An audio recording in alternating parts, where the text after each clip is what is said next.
They deny this, but his opponents say it's no coincidence that he's now trying to reform the judiciary. He needs a diversion to talk about something else from that. And this provides him with a very, very powerful smokescreen and a platform upon which he can claim that the justice system is unfair, that investigative magistrates are politically biased, that the whole thing needs to be changed. And so that's why it's coming up now with this proposal of reform, I believe. Over the years, Silvio Berlusconi has faced at least a dozen trials and many investigations, mostly on corruption charges. He's always maintained his innocence, but his many battles with the judiciary don't help his credibility as a legal reformer. Barnaby Phillips, Al Jazeera.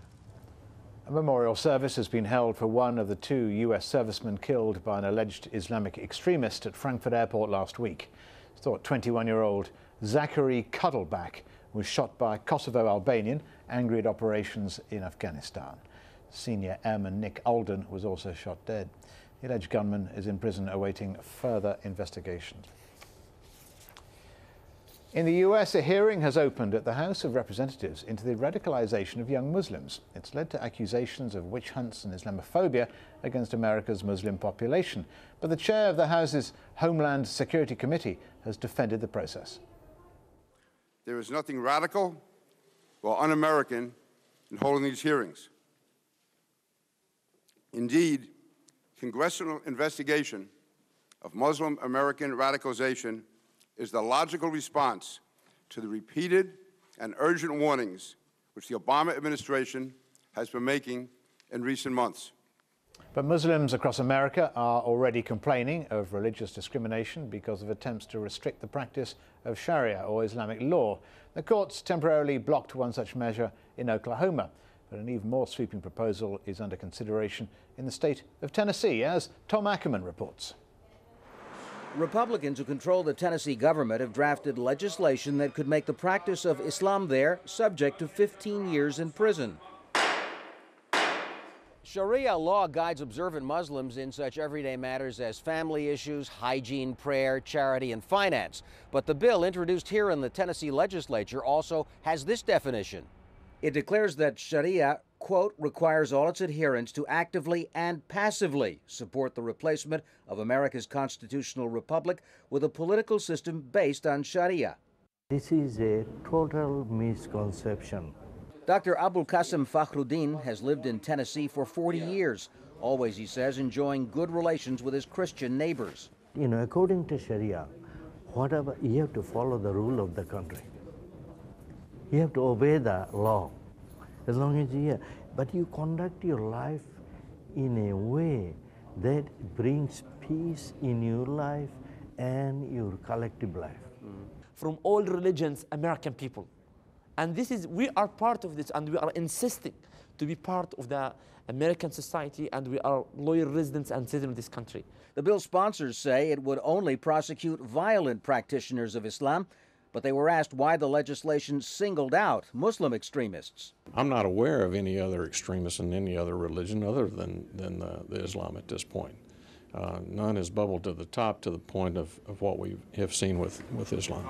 The campaign against Sharia echoes America's past legal assaults on the civil rights of Roman Catholics in the early 20th century, efforts that were ultimately defeated. And the idea was that you can separate out in Roman Catholicism what is political and what is religious. And this is really the same kind of effort. An effort which the Muslims of Tennessee intend to resist just as fiercely. Tom Ackerman, Al Jazeera, Nashville, Tennessee. The Dalai Lama has announced he'll be stepping down as political head of the exiled Tibetan movement. He says it's time for a freely elected leader to take over. The announcement comes on the anniversary of the 1959 Tibetan uprising against Chinese rule. The Dalai Lama will stay on as Tibet's spiritual leader. As early as the 1960s, I have repeatedly stressed that Tibetans need a leader, elected freely by the Tibetan people, to whom I can cede power. Now, we have clearly reached the time to put this into effect. Don't forget, you can keep up to date with Al Jazeera online. Go to our website, that's the front page at the moment. Rebel forces retreating from Ras Lanuf. and that's on aljazeera.net/English. Also, a story that is breaking at the moment that may well be on the website. If it isn't, it will be soon. Is there's been some shooting at a demonstration in the east of Saudi Arabia, and we've got pictures that have been uploaded from a social media site, and also more on the billionaires around the world coming next. That story. Well, Forbes magazine has published its annual tally of the world's richest people. The number of billionaires grew by 199 to more than 1,200 billionaires around the world. Mexican telecom magnate Carlos Slim is still the world's richest person, and he's extended his lead over Microsoft's Bill Gates. But the real surprises came from the developing world, and there'll be more on that later on our website, as well, of course, as a full update later in the evening.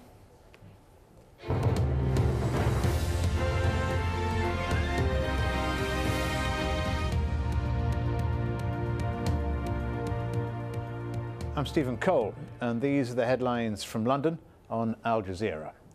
Two agencies, the Associated Press and Reuters news agency, have been reporting that Saudi Arabian police opened fire at a rally in the east of the country. Now, the firing at the rally follows a government warning that it wouldn't tolerate any protest, a zero-tolerance policy. And this video was uploaded onto a social media site. Now, these pictures were taken before the incident, i.e. before the shooting took place. It appears to show a group of mainly Shia Saudis, Shia, a sizable majority in the east of the country, gathered in the eastern city of Qatif on Wednesday or Thursday, earlier Thursday night. They're calling for political reform and the release of political prisoners. Certainly governments in many Middle Eastern countries have been putting money, injecting large sums into their economies in order to try and reduce possible level of protests on economic and unemployment grounds. And Saudi Arabia is included. Public sector pay was put up almost immediately with the first demonstrations by 15%. And there's also been a $36 billion stimulus plan for Saudis. So that's we're going to get more on that later, of course, through the evening on Al Jazeera. But let's go back to Libya now, and a televised address today by the son of the Libyan leader, Muammar Gaddafi. Saif said the time had come for full-scale military action against the opposition in the country. Well, forces loyal to Gaddafi have launched new airstrikes and land assaults against opposition fighters in several eastern oil towns between Ras Lanuf and Bin Jawad. But in Europe, NATO's Secretary General Anders Fogh Rasmussen in Brussels, meeting Mr. Gates there, Secretary, and says the alliance plans to move warships closer to